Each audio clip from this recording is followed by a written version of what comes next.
everyone, welcome back for day 3 of our Magical Story Challenge. Don't forget to like and subscribe to help us reach 100,000. Today's tale is one you think you know, but perhaps you've never heard it told quite like this.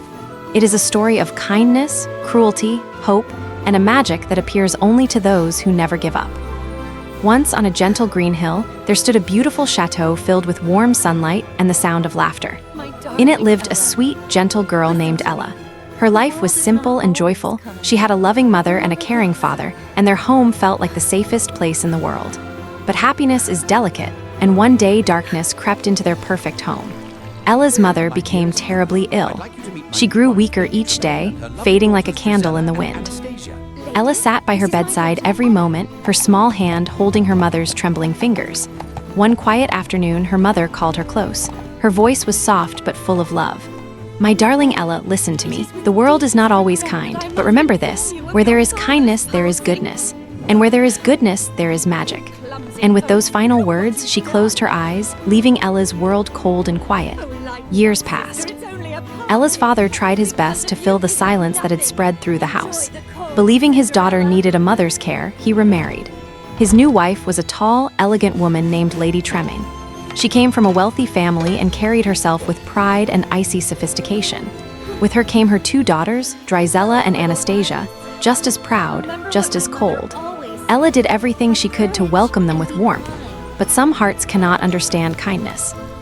When her father left on a long journey for his work, sadness filled the house once again. And soon, terrible news arrived. He had fallen ill during his travels and passed away. Ella was alone, and that was the moment Lady Tremaine's mask fell. She dismissed the servants. She took over the entire household and spent the remaining fortune on expensive gowns, jewels, and elaborate parties for herself and her daughters. When the money was gone, she turned on Ella. The girl who once lived like a beloved daughter was forced into the smallest, coldest attic. Her warm bed was taken. Her dresses were taken. Her freedom was taken. She was ordered to scrub floors, wash laundry, cook meals, and work from dawn until night.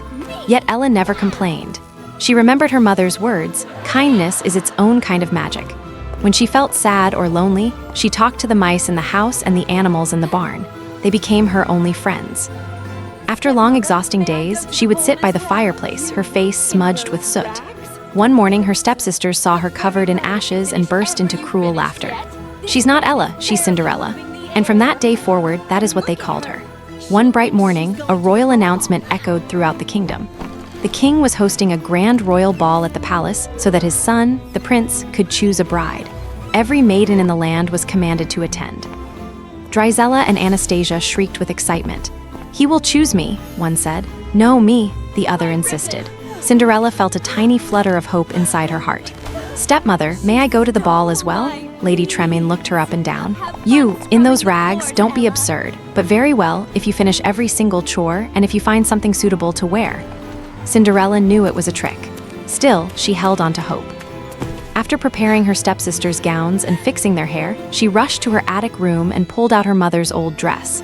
With gentle care and the help of her mouse friends, she mended it lovingly. When she finally came downstairs, glowing with excitement, the stepsisters' jealousy exploded.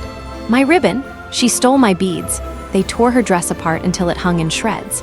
Laughing, they left for the ball without her. Cinderella ran into the garden and collapsed in tears. "There's no magic left," she whispered. "Not for me." But as her tears fell, something extraordinary happened. A soft, shimmering glow appeared, growing brighter and warmer. From the light emerged an elderly woman with sparkling eyes, a warm smile, and a wand that twinkled like stardust. "Dry your tears, my child," she said gently. "You shall go to the ball." It was her fairy godmother. With a wave of her wand, a pumpkin turned into a magnificent white carriage. The mice became sleek white horses. An old horse became a dignified coachman, and a loyal dog transformed into a uniformed footman. Then the fairy godmother looked at Cinderella and lifted her wand once more. A swirl of silver light wrapped around the girl, and her torn dress transformed into a breathtaking ball gown, shimmering like moonlight on water. On her feet appeared 2 delicate glass slippers, so perfect they looked like they were carved from pure magic. "But remember," the fairy godmother warned softly, "the magic ends at midnight." When Cinderella arrived at the palace, the entire ballroom fell silent. She looked like a dream. Even her stepsisters did not recognize her. The prince, bored and uninterested in everyone who had come before, saw her, and everything changed. He walked past every maiden and bowed to her alone. "May I have this dance?" They danced as though the world had melted away, as though time had forgotten to move. Hours passed like moments. Then the first bell rang. Midnight. "I must go," Cinderella gasped. "Wait," cried the prince. "I don't even know your name." But she raced down the grand staircase. In her haste, one of her glass slippers slipped from her foot. She didn't dare stop. She leapt into her carriage just as the final chime echoed across the sky. The magic vanished, the gown, the coach, the horses, everything. Cinderella was left in her plain dress, breathless and heartbroken.